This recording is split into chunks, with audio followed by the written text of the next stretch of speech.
তৃণমূল মানেই এখন আইপ্যাক, তাই সেখান থেকে তাদের দপ্তর থেকে প্রতীক জৈনের বাড়ি থেকে সমস্ত কাগজপত্র নিয়ে এসছেন তিনি। আদৌ কি এটা সত্যি, নাকি এর পেছনে রয়েছে আসলে কোনো অন্য রহস্য, এটা নিয়ে প্রশ্ন উঠছে। মমতা বন্দ্যোপাধ্যায়ের দাবি অনুযায়ী হচ্ছে ওই ফাইলের মধ্যে ছিল তৃণমূল কংগ্রেসের ভোটের স্ট্র্যাটেজি, কারা কারা নির্বাচনে প্রার্থী হবেন, কারা হবেন না। কিন্তু এখানেই একটা উল্লেখযোগ্য বিষয়, সেটা হচ্ছে বিভিন্ন নিউজ চ্যানেলে, বিভিন্ন পোর্টালে বিভিন্ন ছবি বেরিয়েছে।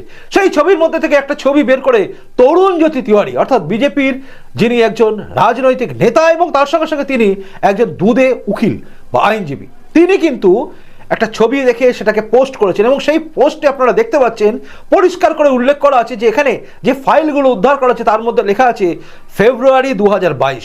প্রশ্নটা এখান থেকে উঠছে যে ফেব্রুয়ারি 2022-এর ফাইলের মধ্যে কি 2026-এ কারা কারা দাঁড়াবে সেগুলো লুকিয়ে আছে, নাকি মমতা বন্দ্যোপাধ্যায় সমস্ত কিছু কাগজপত্র তুলে নিলেন, এটা প্রশ্ন উঠছে। কারণ তরুণ জ্যোতি তিওয়ারি যে পোস্ট করেছেন এবং যে লেখা লিখেছেন এবং যে ছবি আমরা দেখতে পাচ্ছি, সেই ছবি পরিষ্কার করে বলছে যে 2022 লেখা এই ফাইলটা কি করে মমতা বন্দ্যোপাধ্যায় তুলে নিয়ে এলেন গাড়িতে করে। এই সমস্ত প্রশ্ন ঘুরপাক খাচ্ছে এবং তখনই আসছে অতীতের কিছু ঘটনা। আপনারা জানেন এই রাজ্যে মমতা বন্দ্যোপাধ্যায়, মানে আমাদের রাজ্যের মুখ্যমন্ত্রী মমতা বন্দ্যোপাধ্যায় 2019 সালে 3রা ফেব্রুয়ারি এমনই একটা কাণ্ড ঘটিয়েছিলেন।